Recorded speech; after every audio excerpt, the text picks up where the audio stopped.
نحمده ونستعين ونستغفره ونعوذ بالله من شرور أنفسنا ومن سيئات أعمالنا من يهد الله فلا مضل له ومن يضلل فلا هادي له أشهد أن لا إله إلا الله وحده لا شريك له وأشهد أن محمدا عبده ورسوله صلى الله عليه وعلى آله ومن صار على نهجه وتمسك بسنته إلى يوم الدين وسلم تسليما كثيرا أما بعد.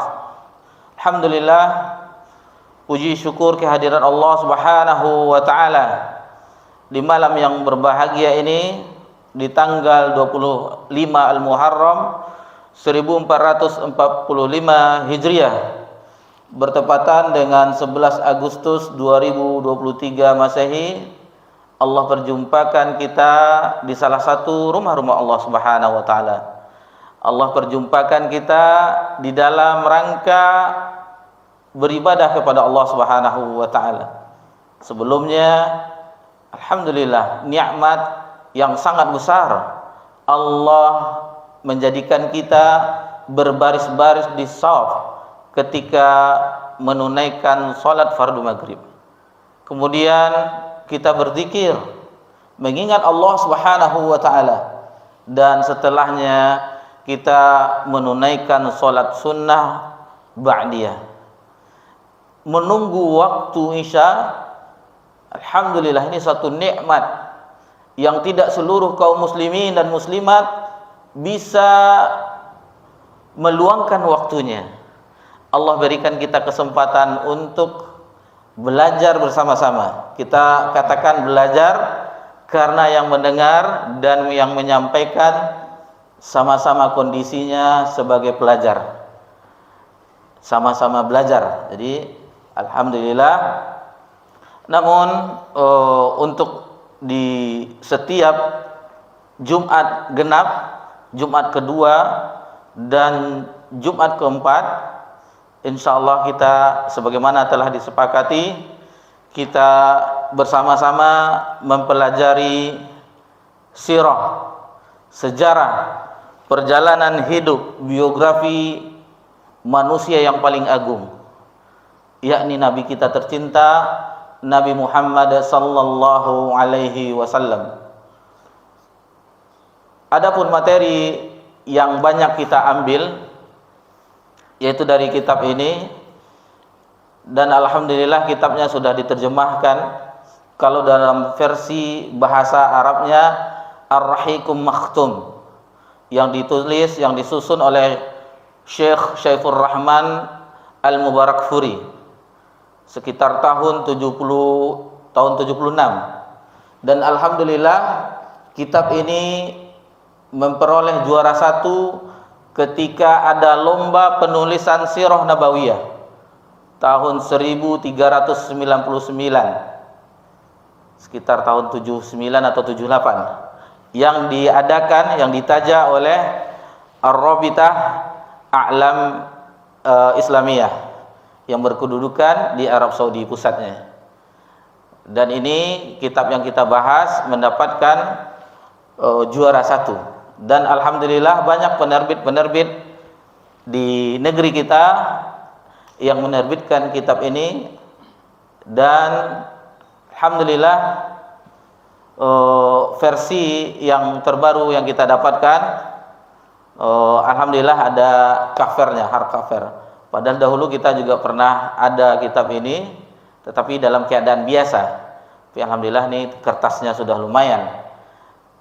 Kita mencari-cari yang Arabnya, karena kita alhamdulillah mempunyainya. Namun setelah dicari-cari, ditumpukan buku, ternyata tidak berjumpa. Akhirnya kita bawa yang terjemahan ini. Jadi bagi bapak-bapak yang ada kesempatan bisa merujuk ke kitab yang kita sebutkan. Kemudian salawat beriringkan salam kepada Nabi kita tercinta, Nabi Muhammad sallallahu alaihi wasallam. Sebelum kita memulai pelajaran kita, kami ucapkan jazakumullah khairah kepada seluruh kita semuanya perihal yang terwujudnya perjumpaan kita ini. Tanpa menyebut nama, mungkin di antara kita ada perangkat masyarakat, RT, RW atau segala macamnya. Kami ucapkan jazakumullah khairah, dan ini sebagaimana disebutkan oleh Nabi sallallahu alaihi wasallam, tidaklah seseorang bersyukur la yashkurullah liman la yashkurun nas. Tidaklah dikatakan seseorang itu bersyukur kepada Allah sebelum dia mengucapkan terima kasih atau syukur kepada manusia. Qala Rasulullah sallallahu alaihi wasallam. Poin pertama yang kita ingatkan adalah tentang keutamaan menuntut ilmu. Karena ini harus disinggung. Mungkin di antara kita sudah ada belasan tahun yang mengaji. Mungkin di antara kita sudah pernah juga menamatkan kitab ini dibacanya atau di majelis-majelis yang lain. Di kota kita alhamdulillah di beberapa masjid di bagian kota Pekanbaru banyak dibahas tentang sirah nabawiyah. Awalnya kami dihubungi agak berat menjelaskan tentang belajar sirah nabawiyah karena belum terbesit di benak kita untuk mempelajari ini. Karena sebelumnya kajian-kajian kita alhamdulillah mengulang-ulang matan-matan yang tipis seperti Al-Usulul Salasah, Qawaidul Arba', dan baru-baru ini kitab At-Tauhid. Dan begitu juga di hadis, biasanya kita cuma mengupas mengulang-ulang hadis arba'in, kitabul jami', tidak pernah terlintas dalam pikiran untuk bisa menyampaikan sirah nabawiyah. Karena pertama sudah lama tidak murojaahnya. Yang kedua tidak terlalu, kalau di istilah hafalan tidak mungkin. Namun namanya kita sama-sama belajar. Mudah-mudahan Allah memberikan kita kekuatan, taufik hidayahnya, bisa menyelesaikan biografi makhluk yang paling agung di sisi Allah Subhanahu wa taala, baginda kita tercinta Nabi Muhammad sallallahu alaihi wasallam. Yang ditulis ini, buku ini alhamdulillah pernah kita tamatkan membacanya, dan beberapa referensi. 2 kitab lagi di dalam sirah nabawiyah pernah kita selesaikan juga membacanya, namun sudah lama, lebih dari 12 tahun yang lalu. Jadi untuk mengingat-ingatnya terkadang mungkin kita tidak seperti yang bapak-bapak dengarkan sebelumnya, mungkin terbata-bata atau ada yang terlupa. Adapun metode kita tidak membacakan seluruhnya, akan tetapi kita mengambil poin-poin penting di sisi kehidupan Nabi sallallahu alaihi wasallam.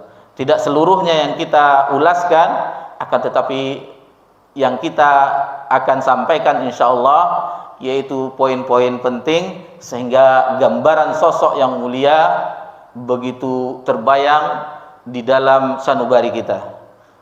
Tidak ada yang bisa membayangkan bagaimana menceritakan tentang Nabi sallallahu alaihi wasallam. Tabi'in bertanya kepada para sahabat yang pernah berjumpa dengan Nabi sallallahu alaihi wasallam, tidak bisa mereka bagaimana akan menceritakan sosok yang paling agung melebihi keindahan langit, bumi, samudra, pegunungan. Bagaimana menceritakannya?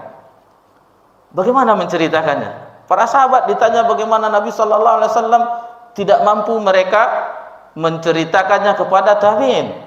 Sementara mereka berjumpa dengan Nabi sallallahu alaihi wasallam. Ada yang ditanya, keluar air matanya karena mereka sebagiannya mengingat masa-masa suka dan duka dengan Nabi SAW. Sama-sama dalam keadaan diintimidasi oleh orang kafir Quraisy, sama-sama mereka hijrah, sama-sama mereka berperang menegakkan agama Allah Subhanahu wa taala. Ma'asyiral muslimin wal muslimat rahimanyakumullah. Adapun Ummul Mukminin Aisyah radhiyallahu anha, beliau sebagaimana di tafsir Ibnu Katsir ditanya ketika menafsirkan dalam surah Al-Qalam innaka la'ala khuluqin azim. Sesungguhnya engkau wahai Muhammad memiliki akhlak yang agung, akhlak yang mulia.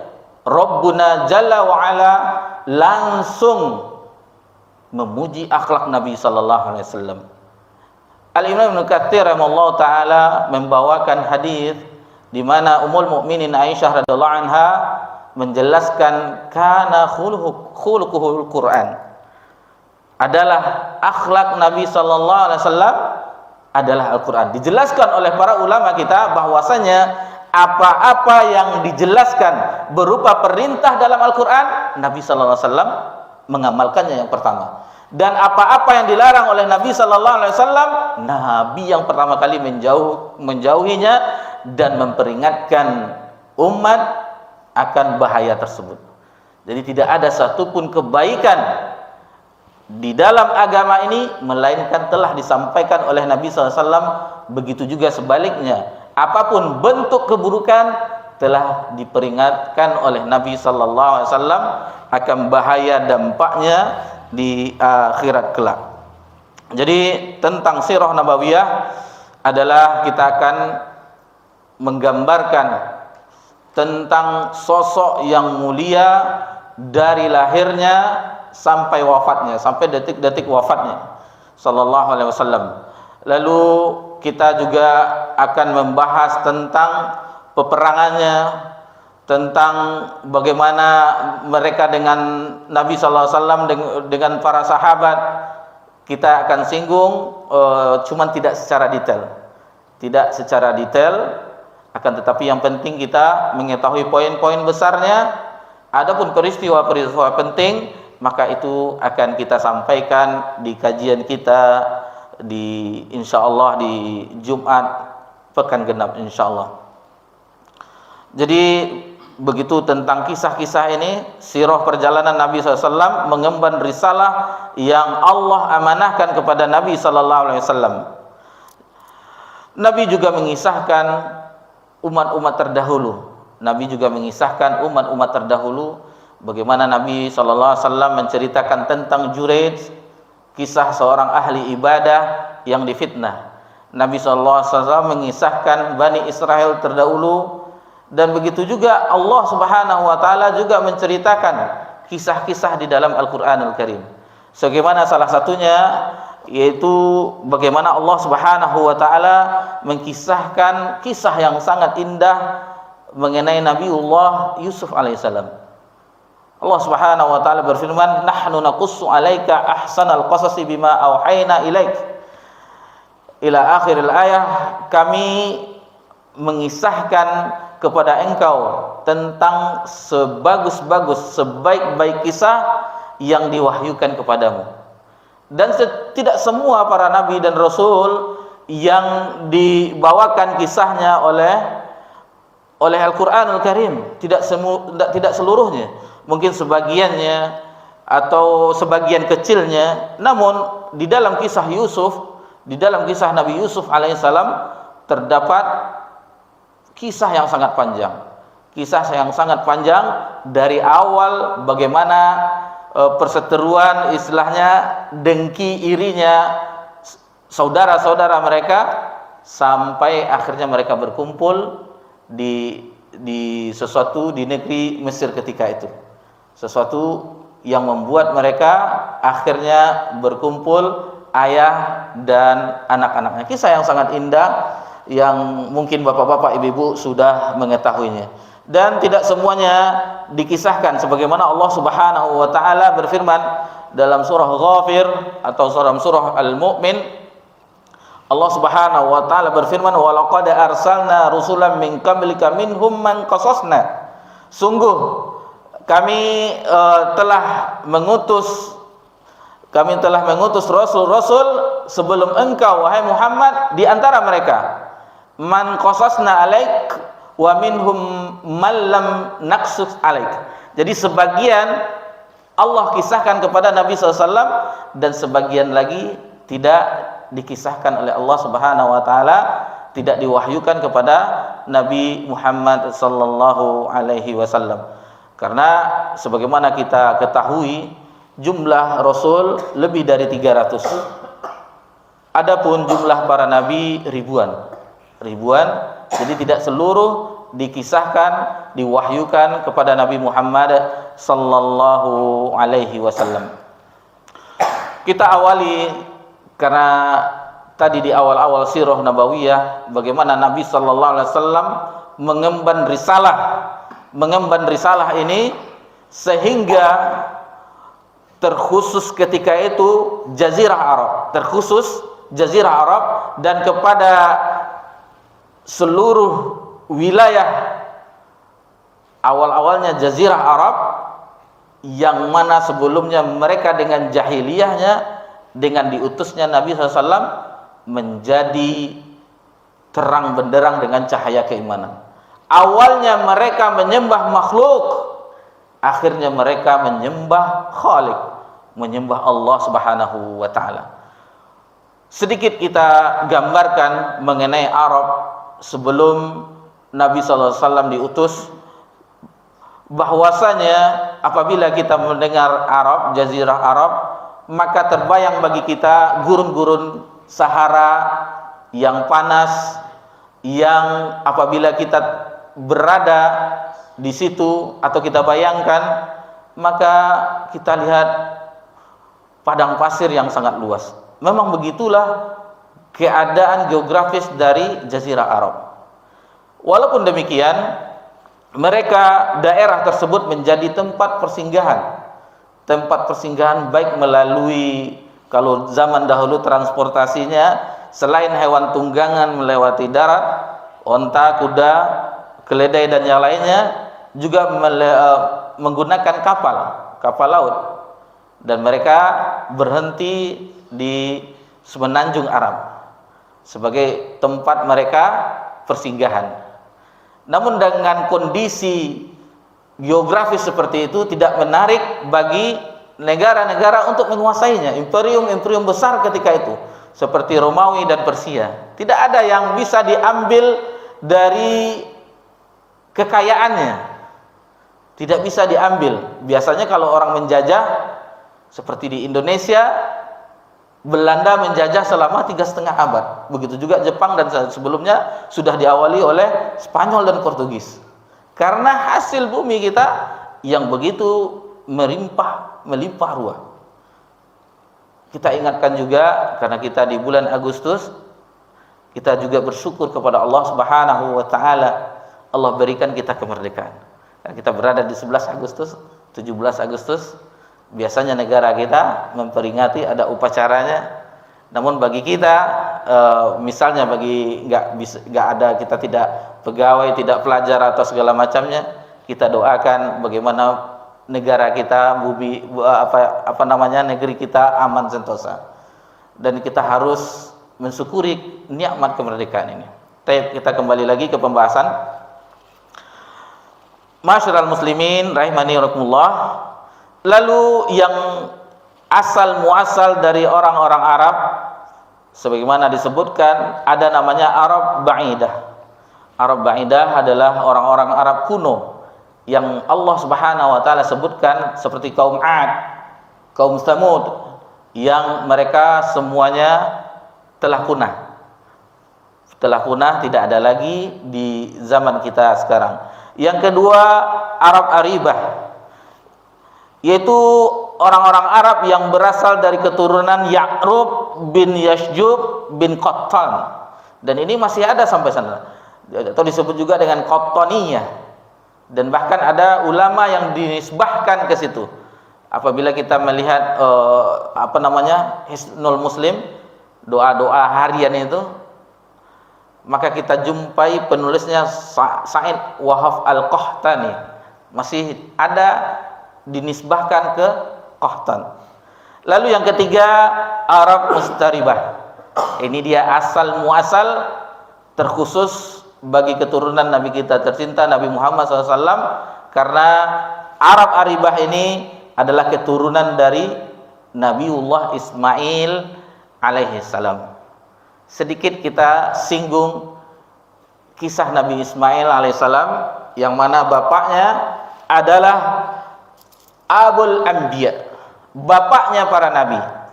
Bapaknya para nabi, sementara Nabi Adam alaihissalam Abul Basar, bapaknya, nenek moyangnya manusia. Kenapa dikatakan oleh ulama kita? Karena dari Nabi Ibrahim dua keturunannya, putranya, yakni Nabi Ismail alaihissalam. Dari Nabi Ismail alaihissalam tidak ada nabi sampai ke Quraisy, sampai ke Bani Kinanah, Quraisy, Bani Hashim, Abdul Muthalib, Abdullah dan Nabi Muhammad SAW. Tidak ada nabi antara Nabi Ismail alaihissalam dengan Nabi Muhammad SAW. Adapun yang kedua adalah Ishaq alaihissalam, putranya dari Sarah. Dari Sarah yang tadi dari Hajar. Lalu lahirlah putranya Yakub.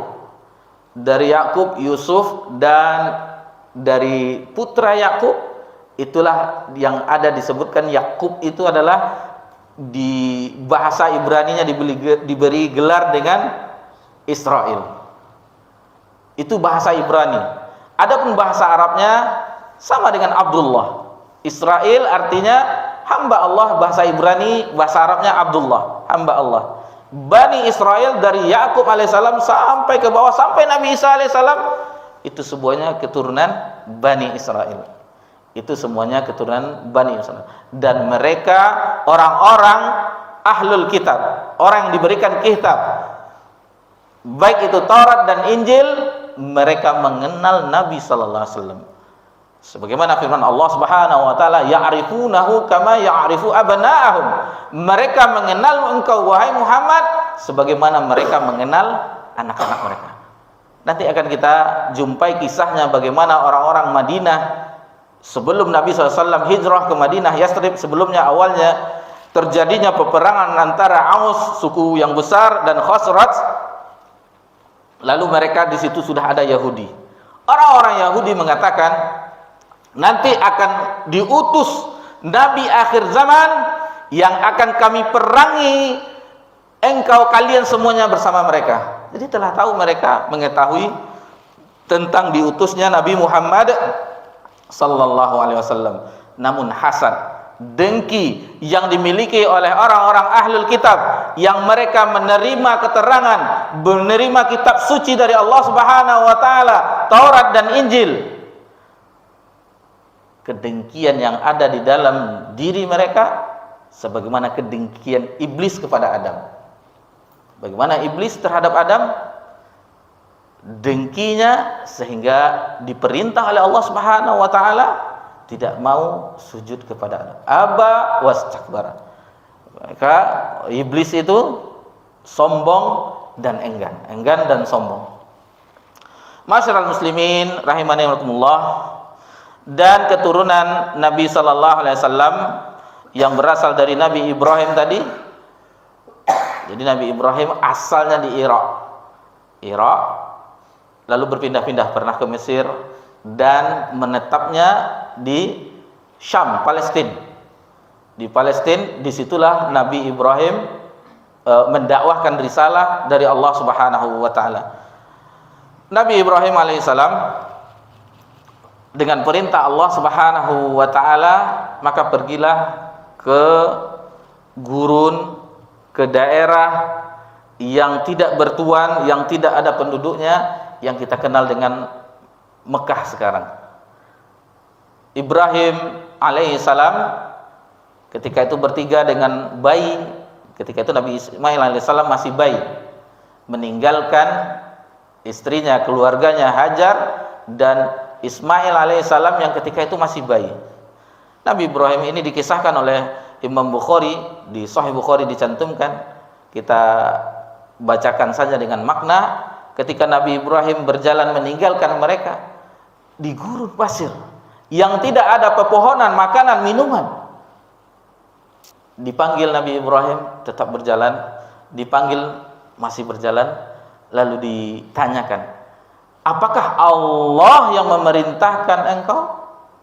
Lalu Nabi Ibrahim baru membalikkan, naam, iya. Kalau begitu, setelah itu baru tenang Hajar. Kalaulah Allah yang memerintahkan, maka sungguh Allah tidak akan menyia-nyiakan. Tidak menyia-nyiakan. yang diberikan ketika itu beberapa kantong yang berisikan kurma, beberapa sedikit air. Akhirnya habislah bekalnya. Namun yang kita kenal menjadi salah satu manasik haji, berbolak-balik dari Safa dan Marwah, dan kita telah mengetahuinya. Akhirnya ternyata air Zam-Zam itu berada dekat tumitnya Nabi Ismail yang ketika itu masih bayi. Maka berkumpullah air, keluarlah air, sehingga orang-orang ketika itu melewati itu menikmati air minum di padang pasir yang tidak ada bertuan, tidak ada pepohonan, tidak ada buah-buahan, tidak ada sumber makanan. Dengan itulah dan keberkahan Zam-Zam sampai sekarang, dan itu menjadi oleh-oleh favorit bagi jamaah haji dan umrah. Ma'u Zam-Zam lima syurabu ilaih, atau kama qala Rasulullah SAW, bahwasanya air Zam-Zam tersebut sebagaimana diniatkan oleh orang yang meminumnya, dan dia adalah makanan yang mengenyangkan. Al-Imam Ibnu Qayyim rahimahullah taala pernah membuktikan lebih kurang 2 bulan tidak makan apapun selain Zam-Zam. Mengenyangkan sebagaimana sabda Nabi sallallahu alaihi wasallam. Dan apabila seseorang meminum Zam-Zam, maka disunnahkan bagi mereka, bukan sunnah tetapi ini adalah athar dari sahabat Abdullah bin Mas'ud atau Abdullah bin Abbas, untuk berdoa kepada Allah Subhanahu wa taala, Allahumma inni as'aluka ilman nafi'an wa rizqan wasi'an wa shifa'u ala kulli da'. Itu meminta ilmu yang bermanfaat, kemudian rezeki yang banyak, yang melimpah, dan kesembuhan dari segala penyakit. Itu sedikit mengenai kisah Nabi Ibrahim, Nabi Ismail, yang merupakan termasuk dari akhirnya mereka setelah di Bani Kinanah, Bani Hashim, Abdul Muthalib, maka lahirlah manusia yang mulia, Nabi Muhammad sallallahu alaihi wasallam. Mengenai Nabi Ibrahim kita sedikit singgung tentang keutamaannya.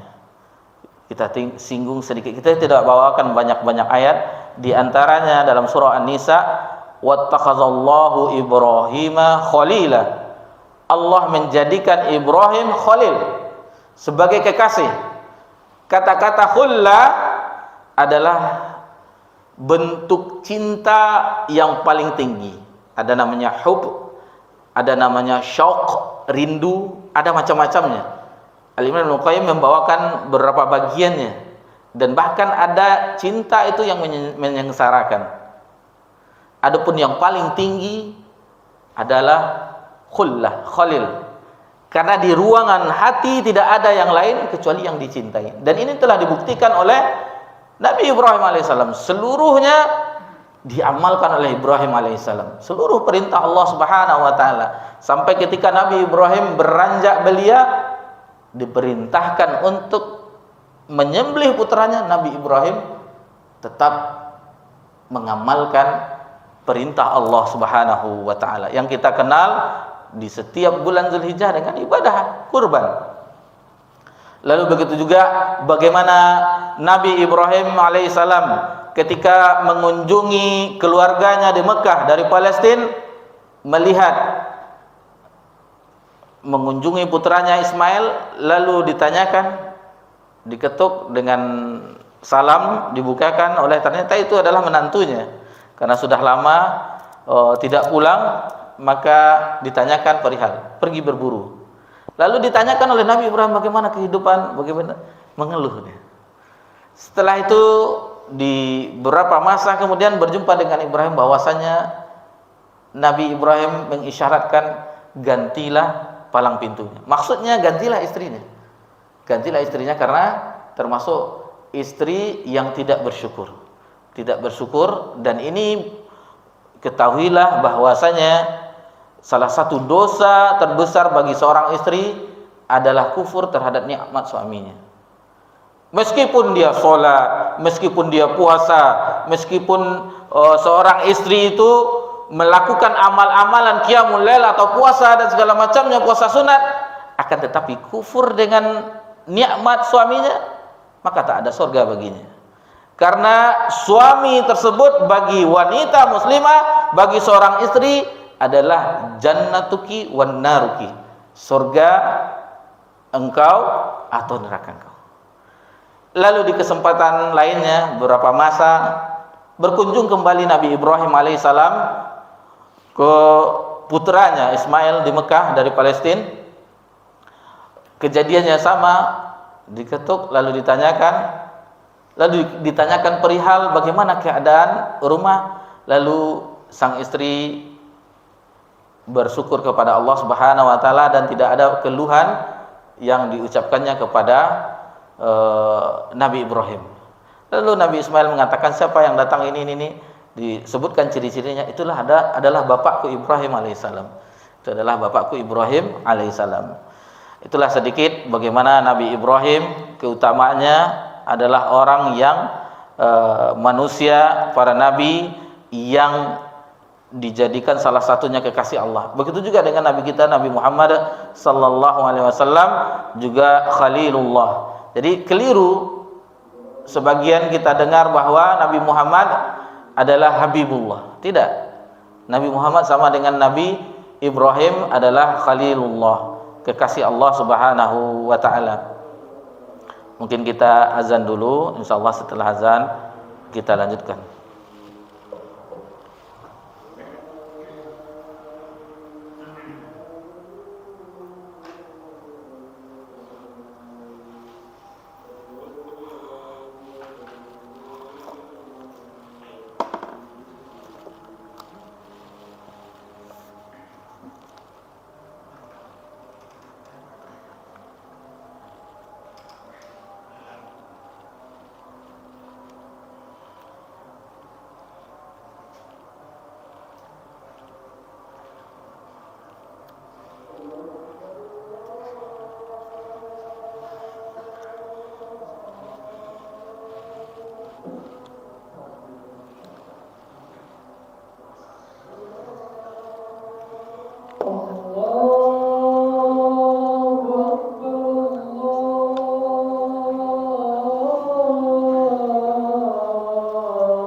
Alhamdulillah, wassalatu wassalamu ala Rasulillah, ma ba'd.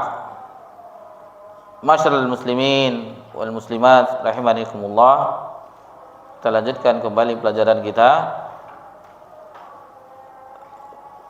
Adapun tentang sosok Nabi sallallahu alaihi wasallam, setiap zaman, di setiap era, para ulama berusaha menuliskan biografi tentang kehidupan Nabi sallallahu alaihi wasallam. Di antaranya yang kita ketahui bahwasanya Al-Hafiz Ibnu Katsir, penulis kitab tafsir Ibnu Katsir Al-Qur'anul Karim, di dalam kitabnya Al-Bidayah wa Nihayah juga membawakan kisah Nabi sallallahu alaihi wasallam, biografi Nabi sallallahu alaihi wasallam. Begitu juga Imam Az-Zahabi di dalam kitabnya Syiar A'lamin Nubala juga membawakan biografi sosok manusia yang paling mulia sallallahu alaihi wasallam. Ibnul Jauzi dalam kitabnya Sifatus Safwah juga membawakan kisah Nabi sallallahu alaihi wasallam, biografi sirahnya Nabi sallallahu alaihi wasallam. Namun ketika kami coba membacanya, banyak terdapat riwayat-riwayat yang terkadang tidak sahih. Maksudnya seperti kita contohkan, diperselisihkan oleh para ulama. Ada kisah bahwasanya ketika Nabi sallallahu alaihi wasallam lahir, adanya cahaya yang muncul, seolah-olah bumi itu bercahaya. Namun itu diperselisihkan oleh para ulama tentang kisah-kisah tersebut. Namun kalau diperhatikan, terus ada yang sahihnya juga, ada yang dhaifnya juga. Kita baca, dilihat di penelitiannya, maka itu makanya kita ambil dari Ar-Rahiqul Maktum. Jadi banyak sekali para ulama baik di dalam segala masa, dan juga ustadz kita, Ustadz Dr. Firanda hafizallahu taala, juga menulis tentang sejarah Nabi sallallahu alaihi wasallam, tentang biografi Nabi Muhammad sallallahu alaihi wasallam. Dan ini adalah merupakan salah satu bentuk syariat. Kita katakan syariat bahwasanya seseorang yang mengenal nabinya sallallahu alaihi wasallam, maka akan timbul di dalam hatinya, timbul dalam jiwanya kecintaan kepada Nabi sallallahu alaihi wasallam. Bagaimana Nabi sallallahu alaihi wasallam perjuangan dalam menegakkan agama Allah Subhanahu wa taala. Tidak seperti kita beribadah, kita tenang, tidak ada diusik-usik, tidak ada diganggu-ganggu. Nabi sallallahu alaihi wasallam ketika beribadah di Masjidil Haram itu terkadang sambil lewat dilempar dengan debu oleh orang kafir Quraisy, sehingga putri-putri Nabi membersihkan wajah Nabi, menangis. Apa yang telah dibuat oleh kaum engkau ya Bapak? Apa yang telah dibuat oleh mereka terhadapmu? Begitu juga Nabi SAW ketika sujud, isi perut onta ditaruh di pundak Nabi SAW. Kita nikmat beribadah, meskipun musola kita istilahnya tadi kita datang, kita yang pertama datang di sini, tapi alhamdulillah pakai AC juga, alhamdulillah nyaman. Baik, masyarul muslimin rahimanikumullah. Lalu ayat yang selanjutnya tentang keutamaan Nabi Ibrahim alaihissalam yang disinggung oleh Allah Subhanahu wa taala dalam surah Ali Imran ayat 67. Allah Subhanahu wa taala berfirman, "Ma kana Ibrahimu Yahudiyya wala Nasraniyya." Nabi Ibrahim itu bukanlah seorang Yahudi dan juga tidak seorang Nasrani. Walakin kana hanifan muslima, akan tetapi beliau adalah seorang yang hanif, yang muslim. Wa ma kana minal musyrikin, dan dia tidak termasuk dari golongan orang-orang yang mempersekutukan Allah Subhanahu wa taala. Dan di dalam surah An-Nahl Allah Subhanahu wa taala berfirman di ayat 120, Inna Ibrahim kana ummatan qanitan lillah. Sesungguhnya Ibrahim adalah imam yang taat kepada Allah, hanifa, yang hanif, yang condong kepada tauhid, menjauhi kesyirikan. Walam yakum minal musyrikin. Perhatikan. Jadi kalau kita melihat bagaimana Nabi Ibrahim ini yang Allah ceritakan di dalam Al-Qur'anul Karim, yang Allah firmankan, maka hanifah muslimah wa makana minal. Inna salati wa nusuki wa mahyaya wa mamati lillahi rabbil alamin la syarikal.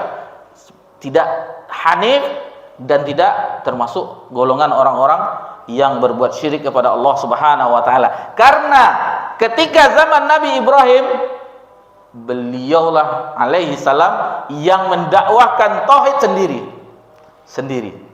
Bahkan bapaknya menentangnya. Sehingga dikatakan ummah. Satu orang ummah, dikatakan umat. Karena keagungan tauhid, karena besarnya yang didakwahkannya, mengesahkan Allah Subhanahu wa taala, dan itulah dakwah seluruh para nabi dan rasul, itu mentauhidkan Allah Azza wa Jalla. Dan imamnya adalah Nabi Ibrahim alaihissalam. Sebagai bentuk, bahkan disuruh, diperintahkan untuk mengikuti tsumma auhayna di ayat 123 masih dalam surah An-Nahl, an yattabi' millata Ibrahim hanifa. Ikutilah millah, agamanya Ibrahim yang hanif. Wa ma kana minal musyrikin.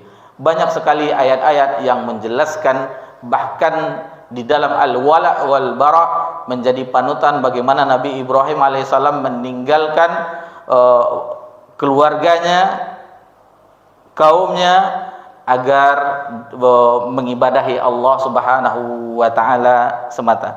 Itu sedikit yang bisa kita nukilkan dari firman Allah Subhanahu wa taala. Masih banyak lagi ayat-ayat tentang menjelaskan tentang keutamaan Nabiullah Ibrahim abal anbiya yang Allah firmankan, yang Allah kisahkan di dalam Al-Qur'anul Karim. Lalu Imam Muslim di dalam sahihnya membawakan hadis bahwasanya Nabi sallallahu alaihi wasallam adalah dipilih dari bukan sembarang keturunan. Maksudnya bukan dari yang rendahan, kalau kita katakan kasta nanti lain pula. Atau bahasa Jawanya dari keturunan ningrat, darah biru. Bukan dari sembarangan yang tidak tahu asal usulnya. Ini jelas sebagaimana yang diriwayatkan oleh Muslim, innallaha astafa min waladi Ibrahim Ismail. Sesungguhnya Allah telah memilih Ismail dari keturunan Ibrahim. Wastafa min waladin Ismail Kinanah, dan telah memilih Kinanah dari keturunan Ismail. Selanjutnya wastafa min bani Kinanah Quraisyan, dan memilih Quraisy dari keturunan Bani Kinanah. Wastafa min Quraisyin Bani Hashim, dan memilih Bani Hashim dari Quraisy. Wastafani min Bani Hashim, dan sesungguhnya aku dari Bani Hashim. Di suku yang besar, suku yang disegani, suku yang terhormat. Itu makanya Nabi Ibrahim tidak bisa disentuh oleh orang-orang kafir Quraisy. Karena dibela oleh, pertama dilindungi oleh pamannya Abu Thalib. Tidak ada yang berani menyentuh Nabi sallallahu alaihi wasallam. Masyiral muslimin, dan ini teringat. Adapun Abu Jahal dari Bani Makhzum, suku besar juga. Jadi Bani Hashim dengan Bani Makhzum itu sama-sama bersaing. Akan tetapi kedengkian Abu Jahal kepada Nabi SAW, dia jadi Nabi, kenapa saya tidak? Ini bahayanya dengki, hasad. Bahayanya dengki dan hasad. Dan ini sangat berat, sangat berat. Jadi seperti orang yang semuanya harus dikembalikan, harus diikhlaskan, harus bagaimana kita, inilah bagaimana. Lalu seperti pendakwah juga harus ikhlas. Maksudnya lihat kajian ustadz itu rame, kajianmu hanya 1-2 orang, itu nanti dengki pula ke ustadz itu. Kajian ustadz ini rame, kajian ustadz nggak ada orang yang datang, ditahzirnya pula yang la quwata illa billah. Ini fenomena, harus bagaimana kita harus bisa bersikap dan mintalah pertolongan kepada Allah Subhanahu wa taala, karena kita hidup di zaman fitnah, bergelombang, setiap saat berubah, maka hati kita lemah. Berlindunglah kepada Allah Subhanahu wa taala atas semua fitnah yang melanda bertubi-tubi. Masyaallah muslimin rahimanillah.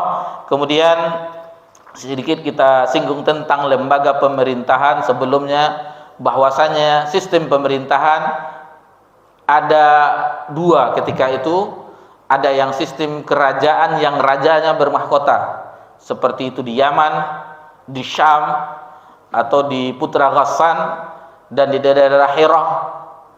Dan ada juga yang pemimpinnya tanpa mahkota. Itu daerah-daerah Arab, Mekah itu tidak ada mahkotanya.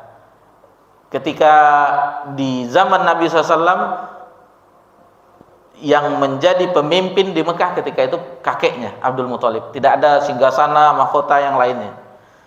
Jadi ada 2 macam kepemimpinan. Ada 2 macam kepemimpinan ketika itu. Adapun awalnya Mekah, Masjidil Haram itu bertauhid awalnya.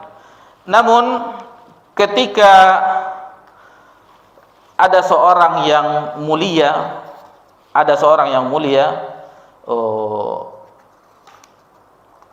yang ketika itu dia pergi ke Syam berdagang, maka dilihatnya penyembahan orang di Syam, melihat masyarakat Syam menyembah berhala.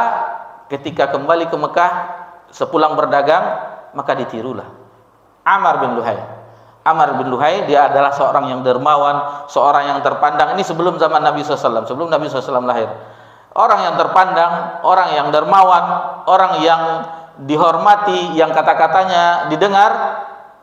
Ketika kembali dari Syam, melihat peribadatan orang di sana menyembah berhala, maka dibuatlah berhala-berhala di Masjidil Haram. Itulah pertama kali berhala ada di Masjidil Haram. Azabannya kata Nabi SAW bahwasanya Abu Luhai itu, Amr bin Luhai itu ususnya terburai-burai di neraka, karena dialah yang pertama kali merubah agama Nabi Ibrahim yang Hanif.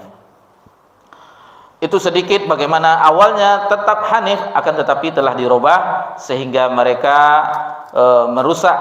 Di antaranya yang bisa kita sebutkan, yaitu mereka berdiam lama di hadapan berhala. Jadi sudah mulai yang besar itu Latta, Uzza, Manat dan yang lain-lainnya, ditambah yang berhala yang 360 lebih di Masjidil Haram. Setiap kabilah-kabilah memiliki berhala-berhala. Itu asal muasalnya. Dan mereka itu bertatayur, dan kita ketahui bahwasanya orang kalau untuk di Mekah, kelihayan mereka berdagang. Di musim panas mereka berdagang ke Syam. Di musim dingin mereka berdagang ke Yaman. Li ilafi Quraisy yang kita kenal, ilafihim rihlatasyita syita was saif. Lalu ketika mereka mau mengadakan safar perdagangan, mereka bertatayur, diterbangkannya burung. Kalau burung itu terbang ke kanan, mereka berangkat safar. Kalau burung itu terbang ke kiri, tidak jadi. Ini tanda sial. Jadi sudah bercampur aduk keyakinan masyarakat jahiliyah sebelum Nabi SAW diutus. Lalu diantaranya menunaikan haji dan tawaf di sekeliling berhala seraya menghinakan diri dan bersujud. Dan bahkan ada yang bersiul, bertepuk tangan dan tanpa busana atau bertelanjang. Ada juga yang seperti itu. Jadi intinya mereka adalah memang mendekatkan diri dengan berhala mereka, dengan mendekatkan bernazar semuanya terhadap berhala-berhala yang telah mereka agungkan, dan bahkan mereka pun tidak menganggap itu adalah kesyirikan, karena mereka meyakini itu adalah dalam rangka mendekatkan diri kepada Allah Subhanahu wa taala. Ma na'buduhum, kami tidak menyembah berhala-berhala tersebut illa yuqarribu ilallahi zulfa, kecuali melalui perantaraan ini untuk mendekatkan diri kepada Allah Subhanahu wa taala. Jadi sangat susah bagi mereka untuk kembali, karena berlarut-larutnya kesyirikan yang mereka lakukan sebelum Nabi sallallahu alaihi wasallam menerima wahyu. Itu sedikit kondisi keadaan mereka. Adapun kondisi sosial mereka seperti dalam pernikahan yang sangat banyak sekali. Rata-rata pernikahan mereka tidaklah syar'i. Memang ada yang di zaman kita, yaitu yang ada wali, ada saksi, itu ada. Akan tetapi banyak jenisnya. Banyak jenisnya, ada namanya istibda pernikahannya.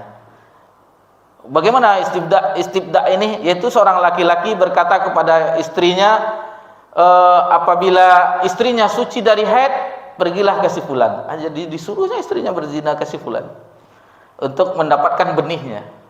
Itu zaman keadaan orang-orang jahiliyah dahulu. Lalu di sebagian yang lainnya ada juga pernikahannya, yaitu seorang laki-laki yang berkumpul mendatangi wanita bergilir. Nanti yang wanita itu akan yang memilih, ini bapaknya, di antara yang meninggal dipilihnya, ini bapaknya. Jadi banyak pernikahan-pernikahan yang intinya semuanya adalah perbuatan zina. Dan di antara keadaan mereka yang sama-sama kita ketahui, yaitu mengubur anak perempuan hidup-hidup. Di antara mereka, bukan seluruh suku di Mekah, ada sebagiannya. Bahkan ini dikatakan bagaimana mereka merah sampai menghitam muka mereka karena malu mendapatkan anak perempuan. Karena tidak ada gunanya bagi mereka anak perempuan. Apa yang bisa dilakukan anak perempuan? Tidak bisa berperang, tidak bisa berburu atau segala macamnya. Jadi kalau dipelajari Islam ini, bagaimana indahnya dan terangkatnya derajat kaum wanita dengan agama Islam ini. Adapun kondisi ekonomi mereka, sebagaimana kita ketahui, mereka berdagang, dan sebagian di daerah-daerah yang lain seperti di Syam atau di daerah Madinah, mereka penghasilannya adalah dengan kebun kurma, dan ada yang subur seperti di Khaybar, itu subur. Kalau di dekat Mekah itu Taif, itu subur. Namun dengan kondisi kemajuan zaman, Arab yang kita bicarakan tadi, yang tandus, yang Sahara, itu sebagian yang kita dapati. Pun di kota-kota Mekah, Madinah, bagi yang pernah haji dan umrah, alhamdulillah sudah ada tamannya juga. Ada tamannya juga di jalan-jalannya. Namun tetap diairi dengan pengairan supaya tidak kering, dan tanahnya pun diambil dengan tanah yang subur-subur. Itu sedikit bagaimana kondisi mereka. Adapun kondisi moral mereka, ada yang baiknya juga. Mereka adalah orang yang dermawan. Orang-orang Arab adalah orang dermawan. Bagi yang pernah umroh di bulan Ramadan atau umroh menjumpai Senin Kamis yang orang sedang berpuasa, bagaimana banyaknya iftar. Dan bagi yang pernah haji, bagaimana bingkisan-bingkisan, apalagi di sepanjang Arafah menuju Mina, itu bertruk-truk kontainer membagikan makanan minuman kepada jamaah haji dan umrah. Memang dari dulu mereka dermawan, memang dermawan. Lalu sifat yang terpuji mereka adalah orang yang menepati janji, tidak berkilah. Jadi itu ada juga sifat-sifat terpuji orang-orang Arab dahulu. Lalu yang ketiga di antara moral mereka yang baik, harga diri yang tinggi dan sifat pantang menerima pelecehan. Oh, jadi ada izzahnya mereka. Kalau sedikit tersinggung, perang. Sedikit tersinggung, perang. Nah, itu orang-orang Arab dahulu. Kalau sekarang orang Arab yang kita saksikan, ya sebagaimana yang pernah haji umrah kita saksikan, begitulah keadaan orang Arab di zaman kita ini. Lalu tekad yang pantang surut. Nah, ini jiwa kesatria semua. Orang-orang kesatria semua. Memang mereka itu adalah orang yang setiap berkendaraan kuda ketika itu mereka membawa busur panah, membawa pedang, membawa belati, tombak dan segala macamnya. Seperti bagaimana Umar. Kalau kita baca Umar ketika hijrah, insya Allah nanti kita singgung, cuman ini teringat kita bawakan saja. Umar ketika hijrah ke Madinah, seluruh orang hijrah dengan sembunyi-sembunyi. Adapun Umar pergi ke Masjidil Haram dan berteriak, "Wahai Quraisy, sesungguhnya saya akan hijrah. Saya akan pindah, perintah Rabb kami berpindah ke Yasrib, ke Madinah. Barang siapa yang menghadangku," kata ini, bagaimana kesatrianya, "maka bersiaplah istri-istrinya menjadi janda dan anak-anaknya menjadi yatim." Kesatria. Jadi dengan busurnya, dengan senjatanya, pedangnya, dan Umar pun pergi, tidak ada yang bisa dan tidak ada yang berani mencegat Umar. Baik. Selanjutnya meredam kemarahan, sabar dan aman hati-hati. Itu kelebihan orang-orang Arab, baik itu di jahiliyahnya yang sebagaimana disebutkan oleh mu'alif ketika itu. Ya memang mereka adalah orang-orang yang mudah memaafkan. Itu pernah kita saksikan sendiri. Bagaimana ributnya mereka, suara yang keras, berteriak-teriak, akan tetapi berapa saat setelah itu tertawa. Berbeda dengan kita berlarut-larut. Jangankan marah dengan yang bersengketa, termasuk istri dan anak-anaknya yang berhubungan dengannya juga ikut marah. Nah, ini bagaimana kelemahan jiwa kita orang-orang Indonesia, dan itu bisa dirubah dengan latihan, dengan cahaya ilahi. Maksudnya kita mempelajari, memperbaiki terus, insya Allah itu bisa dirubah sambil berdoa kepada Allah Subhanahu wa taala. Lalu sebagian mereka ada yang masih hidup yang badui. Masih ada yang hidup badui, yang hidup di padang pasir, walaupun sekarang sudah di situ kalau jaringannya sudah 5G. Kalau kita masih 4G, mereka telah 5G. Tapi masih ada yang tidak terkonfirmasi dengan kemajuan. Mereka hidup di padang pasir dengan ternak onta mereka, domba, dan segala macamnya. Masih ada yang memilih hidup seperti itu. Itu sedikit bagaimana akhlak mereka yang mulia yang disebutkan oleh mu'alif. Dan ini yang disempurnakan oleh Nabi SAW. Innama bu'ithu liutammima makarimal akhlak. Jadi Nabi SAW itu bukan merubah. Nabi mengatakan tidak merubah akhlak-akhlak, tetapi menyempurnakan akhlak mulia. Sebelum Nabi SAW diutus, masih ada yang sifat-sifat jiwa yang mulia dari orang-orang Arab, lalu Nabi sempurnakan. Yang Nabi larang, yang terlalu berlebihan Nabi larang, ditukar. Ya, adapun yang telah baik maka disempurnakan oleh Nabi sallallahu alaihi wasallam.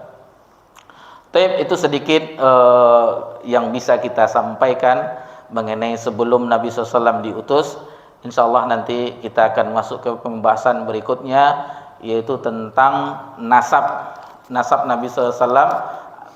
Ada kita singgung tadi, mungkin tidak perlu kita ulang karena telah kita bahas tadi tentang nasab Nabi SAW dari Bani Hashim, dari bin-binnya Muhammad bin Abdullah bin Abdul Muttalib bin Hashim bin Abdul Manaf. Itu sepertinya tidak perlu kita ulang, dan mu'alif di sini membawakan satu-satu tentang Abdul Manaf siapa, tentang beradik kakaknya Abdul Muttalib. Sepertinya itu tidak terlalu kita bahas. Nanti kita langsung ke tentang eh, kelahiran Nabi sallallahu alaihi wasallam. Kita langsung saja. Jadi kita tidak bahas tentang siapa saja anak-anak dari Abdul Muthalib, siapa saja Bani Kinanah, siapa saja Abdul Manaf. Mungkin nanti bisa dilihat di referensi atau maraji' yang telah kita sebutkan. Untuk malam hari ini kita cukupkan sampai di sini pelajaran kita. Mohon maaf jika ada kesalahan atau sesuatu yang keliru. Kepada Allah Subhanahu wa taala kami bertobat, dan kepada bapak-bapak, ibu-ibu yang hadir kita dan yang bisa mendengar melewati media, kita mohon maaf. Mudah-mudahan dengan sedikit usaha kita ini kita tercatat di antara orang-orang umat Nabi Muhammad SAW yang ingin berusaha mencintai Nabi sallallahu alaihi wasallam. Mencintai Nabi SAW salah satu buktinya mempelajari biografi Nabi SAW, mengamalkan apa yang diperintahkannya, syariatnya, lalu meninggalkan apa yang dilarang oleh Nabi SAW, dan beribadah kepada Allah Subhanahu wa taala sesuai dengan sunnah atau yang dicontohkan oleh Nabi kita tercinta sallallahu alaihi wasallam. Demikian saja. Subhanakallahumma bihamdika asyhadu an la ilaha illa anta astaghfiruka wa atubu ilaik. Wassalamu ala nabi Muhammad sallallahu alaihi wasallam wa ala alihi washabbihi ajmain walhamdulillahi rabbil alamin. Wassalamu alaikum warahmatullahi wabarakatuh.